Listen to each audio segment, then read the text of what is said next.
എല്ലാവരും എല്ലാം അങ്ങ് പെട്ടെന്ന് മറക്കും. പക്ഷേ കടലിൽ അടിഞ്ഞുകൂടുന്ന വസ്തുക്കൾ ഭക്ഷിച്ച് പെറ്റുപെരുകുന്ന മീനുകൾ നമ്മൾ ഭക്ഷിച്ച് അതുവഴി രോഗവും ഒക്കെ തന്നെ നേടുന്നതും അതുവഴി നരകിക്കുന്നതും നമ്മൾ മാത്രമായിരിക്കും. അന്ന് തിരിഞ്ഞു നോക്കുവാനോ ഒന്ന് അടുത്തു വരാൻ പോലും ആർക്കും കഴിയാത്ത അവസ്ഥയായിരിക്കും ഒരു സർക്കാരും ഉണ്ടാകുമെന്നും തോന്നുന്നില്ല. എന്തായാലും അറബിക്കടലിൽ വീണ്ടും കഴിഞ്ഞ ദിവസം ഒരു കപ്പൽ ബോംബ് തന്നെ പൊട്ടിത്തെറിച്ചിരിക്കുകയാണ്. അറബിക്കടലിൽ തീയാളുന്ന ചരക്കു കപ്പൽ വാൻഹായ് 503 കേരള തീരത്ത് ഉയർത്തുന്നത് വലിയ പാരിസ്ഥിതിക ദുരന്ത ഭീതി തന്നെയാണ്. കപ്പലിലെ തീ നിയന്ത്രണാതീതമായതും ഉള്ളിലെ കണ്ടെയ്നറുകളിൽ അപകടകരമായ രാസവസ്തുക്കൾ ഉള്ളതും കടൽ തീര ആവാസ വ്യവസ്ഥയ്ക്ക് വൻ വെല്ലുവിളിയായി മാറുമെന്ന കാര്യത്തിൽ യാതൊരുവിധ സംശയവുമില്ല. തീ അണയ്ക്കാനുള്ള കോസ്റ്റ് ഗാർഡിന്റെയും നാവികസേനയുടെയും ശ്രമങ്ങൾ വിജയിച്ചില്ലെങ്കിൽ കപ്പൽ മുങ്ങുമെന്ന് ഉറപ്പാണ്. ഇത് സംഭവിച്ചാൽ എണ്ണ ചോരാനും കടലിൽ വിഷാംശമുള്ള രാസവസ്തുക്കൾ കലരാനും സാധ്യത ഏറെയാണ്. 3 ആഴ്ച മുമ്പ് ആലപ്പുഴ തോട്ടപ്പള്ളിക്ക് സമീപം കടലിൽ മുങ്ങിയ MSC എൽസ 3 എന്ന കപ്പലിലെ അപകടകരമായ കണ്ടെയ്നറുകളും ഇന്ധനവും സുരക്ഷിതമായി നീക്കുന്നതിനുള്ള ശ്രമം ആരംഭിച്ച ദിവസം തന്നെ വീണ്ടും ഒരു കപ്പൽ അപകടം ഉണ്ടായത് കാര്യങ്ങൾ സങ്കീർണമാകുന്നു. മാത്രമല്ല MSC എൽസ 3യിൽ നിന്നും കടലിലേക്ക് പതിച്ച രാസവസ്തുക്കൾ അടങ്ങിയ കണ്ടെയ്നർ ഇതുവരെ കണ്ടെത്താൻ സാധിച്ചിട്ടില്ലാത്തത് മറ്റൊരു വെല്ലുവിളിയാണ്. കപ്പലിലെ 140-ലേറെ കണ്ടെയ്നറുകളിൽ ഗുരുതര പരിസ്ഥിതി മലിനീകരണ ഭീഷണി ഉയർത്തുന്ന രാസവസ്തുക്കളും കീടനാശിനികളും ഉണ്ട് എന്നാണ് കസ്റ്റംസിന് ലഭിച്ച കാർഗോ മാനിഫെസ്റ്റ് വ്യക്തമാക്കുന്നത്. ഇന്റർനാഷണൽ മാരിടൈം ഓർഗനൈസേഷന്റെ മാർഗരേഖ പ്രകാരം ക്ലാസ് 6.1-ൽ വരുന്ന കീടനാശിനികളടക്കമുള്ള കൊടിയ വിഷവസ്തുക്കൾ കണ്ടെയ്നറുകളിൽ ഉണ്ട്. 20 കണ്ടെയ്നറുകളിൽ 1.83 ലക്ഷം കിലോഗ്രാം വരുന്ന ബൈപൈറിഡിയം കീടനാശിനിയാണ്. ഒരു കണ്ടെയ്നറിൽ 27,786 കിലോഗ്രാം ഈഥൈൻ ക്ലോറോഫോർമേറ്റ് എന്ന മറ്റൊരു കീടനാശിനിയുമുണ്ട്.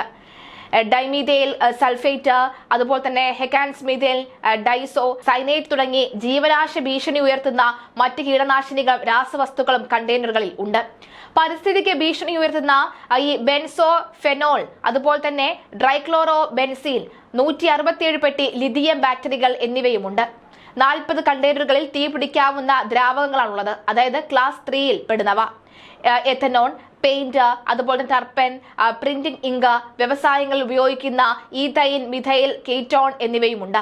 19 കണ്ടെയ്നറുകളിൽ തീ പിടിക്കുന്ന ഖരവസ്തുക്കളുണ്ട്, അതായത് ക്ലാസ് 4.1-ൽ പെടുന്നവ. ഒരു കണ്ടെയ്നറിൽ ആൽക്കഹോൾ അടങ്ങിയ നൈട്രോ സെല്ലുലോസ് ഉണ്ട്. 12 കണ്ടെയ്നറുകളിൽ ഈ നാഫ്തലീൻ ഉണ്ട്. ഒരു കണ്ടെയ്നറിൽ തീ പിടിക്കുന്ന ദ്രാവകമടങ്ങിയ ഖരവസ്തുക്കളുണ്ട്. 4 കണ്ടെയ്നറുകളിൽ പാരാഫോർമാൽഡിഹൈഡ് എന്നിവയുമുണ്ട്. വായു സമ്പർക്കമുണ്ടായാൽ തീ പിടിക്കുന്ന 4,900 കിലോഗ്രാം രാസവസ്തുക്കൾ മറ്റൊരു കണ്ടെയ്നറിലുമുണ്ട്. പെട്ടെന്ന് തീപിടിക്കുന്ന വസ്തുക്കൾ ഉൾപ്പെടുന്ന ക്ലാസ് 4.2-ലാണ് ഇത് വരുന്നത്.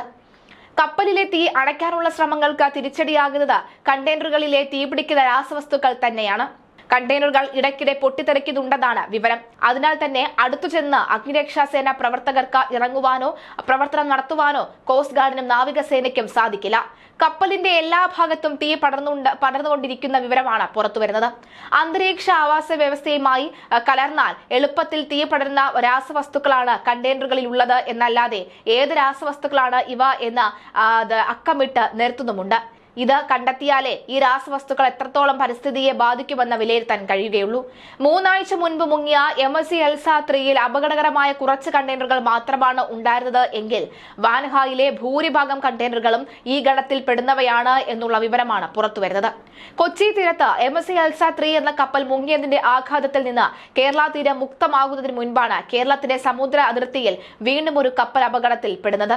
കൊളംബോയിൽ നിന്ന് മുംബൈയിലേക്ക് പോകുന്ന വാൻഹായ് 503 എന്ന ചരക്ക് കപ്പൽ തീപിടിച്ച് കത്തി അമരുകയാണ്. ബേപ്പൂർ, അഴീക്കൽ തുറമുഖങ്ങളുടെ പടിഞ്ഞാറ് ഭാഗത്തായി ഏകദേശം 90 കിലോമീറ്റർ മാറി ഉൾക്കടലിലാണ് കപ്പലിന് തീപിടിച്ചത്. കപ്പലിനുള്ളിൽ നിന്നും കടലിലേക്ക് പതിച്ച കണ്ടെയ്നറുകളിൽ അപകടകരമായ രാസവസ്തുക്കളാണെന്നത് കേരള തീരത്തും വീണ്ടും ഭീതി ആഴ്ത്തുന്ന കാര്യം തന്നെയാണ്. കത്തിയമർന്ന കപ്പലിനുള്ളിൽ ആസിഡുകളും ഗൺ പൗഡറുകളും ലിഥിയവും ബാറ്ററിയും 154 കണ്ടെയ്നറുകളായാണ് ഉള്ളത്. രക്ഷാപ്രവർത്തനത്തിന് ഡച്ച് കമ്പനി വരുന്നു എന്ന് പറയുന്നു. കപ്പൽ മുങ്ങുന്ന സാഹചര്യമുണ്ടായാൽ സമുദ്രത്തിൽ എണ്ണയും രാസവസ്തുക്കളും പടരാതെ നീക്കാനുള്ള സജ്ജീകരണങ്ങൾ ഒരുക്കുകയാണ് കോസ്റ്റ് ഗാർഡ്. എണ്ണ നീക്കാൻ സൗകര്യമുള്ള ICGS സമുദ്ര പ്രഹരിക്ക് പുറമെ രക്ഷാപ്രവർത്തനം ഊർജ്ജമാക്കാൻ സാൽവേജ് കമ്പനിയെ നിയോഗിക്കാൻ കപ്പൽ കമ്പനിയോട് ഡയറക്ടറേറ്റ് ജനറൽ ഓഫ് ഷിപ്പിംഗ് അധികൃതർ ആവശ്യപ്പെട്ടിരുന്നു. കപ്പൽ കമ്പനി നിയോഗിച്ച ഡച്ച് കമ്പനിയായ സിമിറ്റ് സാൽവേജിന്റെ സംഘം വൈകാതെ സ്ഥലത്തെത്തും. ആകെ 22 പേരാണ് കപ്പലിൽ ഉണ്ടായിരുന്നത്. ഇവരിൽ 12 പേരെ രക്ഷിക്കാൻ ഇന്ത്യൻ ഏജൻസികൾക്ക് സാധിച്ചു. 4 പേരെയാണ് കാണാതായിരിക്കുന്നത്. രക്ഷിച്ച 18 പേരിൽ ഗുരുതരമായി പരിക്കേറ്റ 2 പേരടക്കം 6 പേരാണ് ചികിത്സയിൽ കഴിയുന്നത്. തിങ്കളാഴ്ച കൊളംബോയിൽ നിന്നും മുംബൈയിലേക്കുള്ള യാത്രാമധ്യേ കേരള തീരത്ത് നിന്ന് 78 നോട്ടിക്കൽ മൈൽ അകലെ വെച്ചാണ് ഈ വാൻഹായ് 503 എന്ന ചരക്ക് കപ്പലിൽ അഗ്നിബാധ ഉണ്ടായത്. പരിക്കേറ്റ 6 പേരെ മംഗളൂരു AJ ആശുപത്രിയിലാണ് പ്രവേശിപ്പിച്ചത്. ഇതിലും 2 പേരുടെ നില അതീവ ഗുരുതരമാണ്. INS വിക്രാന്തിൽ മംഗളൂരു പോർട്ടിലെത്തിച്ച ജീവനക്കാരെ പ്രത്യേക ആംബുലൻസിലാണ് ആശുപത്രിയിൽ എത്തിച്ചത്. ചൈന, തായ്വാൻ സ്വദേശികൾക്കാണ് ഗുരുതരമായി പരിക്കേറ്റത്. 30 മുതൽ 45% വരെ ജീവനക്കാർക്ക് പൊള്ളലേറ്റിട്ടുണ്ട്. എന്തിനേറെ പറയുന്നു, ശ്വാസകോശത്തിലടക്കം പൊള്ളലേറ്റവരും കൂട്ടത്തിലുണ്ട്. അതേസമയം അടുത്ത 3 ദിവസത്തിനുള്ളിൽ കപ്പലിൽ നിന്നുള്ള കണ്ടെയ്നറുകൾ കേരള തീരത്ത് അടുക്കുമെന്ന മുന്നറിയിപ്പ് കൂടി വരികയാണ്. കപ്പലിൽ നിന്നുള്ള എണ്ണപ്പാടം കേരള തീരത്തിന്റെ സമാന്തര ദിശകളിൽ നീങ്ങാനാണ് സാധ്യത. 22 ജീവനക്കാരാണ് കപ്പലിൽ ഉണ്ടായിരുന്നത്. അതിൽ 8 പേര് ചൈനക്കാരും 6 തായ്വാൻകാരും 5 മ്യാൻമാറുകാരും 3 ഇന്തോനേഷ്യക്കാരുമാണ് ഉൾപ്പെടുന്നത്. കപ്പലിന്റെ പ്രൈമറി ഡെക്കിലെ ഒരു കണ്ടെയ്നറിൽ ഉണ്ടായ പൊട്ടിത്തെറിയിലൂടെ ഉണ്ടായ തീ മറ്റു കണ്ടെയ്നറുകളിലേക്കും പടർന്നുകൊണ്ടിരിക്കുകയാണ്. ഇതോടെ ലൈഫ് ബോട്ടിലും റാഫ്റ്റുകളിലുമായി ജീവനക്കാർ രക്ഷപ്പെട്ടു. ലൈഫ് ബോട്ടിൽ രക്ഷപ്പെട്ട ജീവനക്കാരിൽ ചിലർക്കാണ് പൊള്ളലേറ്റത്. ബേപ്പൂർ, അഴീക്കൽ തുറമുഖങ്ങളുടെ പടിഞ്ഞാറ് ഭാഗത്തായി 145 കിലോമീറ്ററോളം ഉൾക്കടലിലാണ് സംഭവം. ബേപ്പൂരിൽ നിന്ന് 88 നോട്ടിക്കൽ മൈൽ അകലെയാണ് അപകടം സംഭവിച്ചിരിക്കുന്നത്. ക്യാപ്റ്റനടക്കം 18 പേരെ ഇന്ത്യൻ നേവിയും കോസ്റ്റ് ഗാർഡും ചേർന്ന് രക്ഷപ്പെടുത്തി. BSM എന്ന കമ്പനിക്കാണ് കപ്പലിന്റെ നടത്തിപ്പ് ചുമതല. ഈ കമ്പനിയുമായി ഷിപ്പിംഗ് മന്ത്രാലയം ബന്ധപ്പെട്ടു.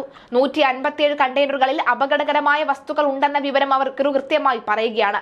വിവിധതരം ആസിഡുകൾ, ലിഥിയം ബാറ്ററികൾ, ഗൺ പൗഡറുകൾ, ടർബൈനുകൾ അടക്കം തീപിടുത്തത്തിന് സാധ്യത കൂട്ടുന്ന വിധത്തിലുള്ള കണ്ടെയ്നറുകളിലെ രാസവസ്തുക്കൾ നമ്മളെ പേടിപ്പെടുത്തുകയാണെന്ന കാര്യത്തിൽ യാതൊരുവിധ സംശയവുമില്ല. ഇത് 3 ദിവസത്തിനുള്ളിൽ കരയിലോട്ടടുക്കും. പിന്നെ സംഭവിക്കാൻ പോകുന്നത് എന്തായിരിക്കുമെന്ന ഭയമാണ് അടുത്തത്.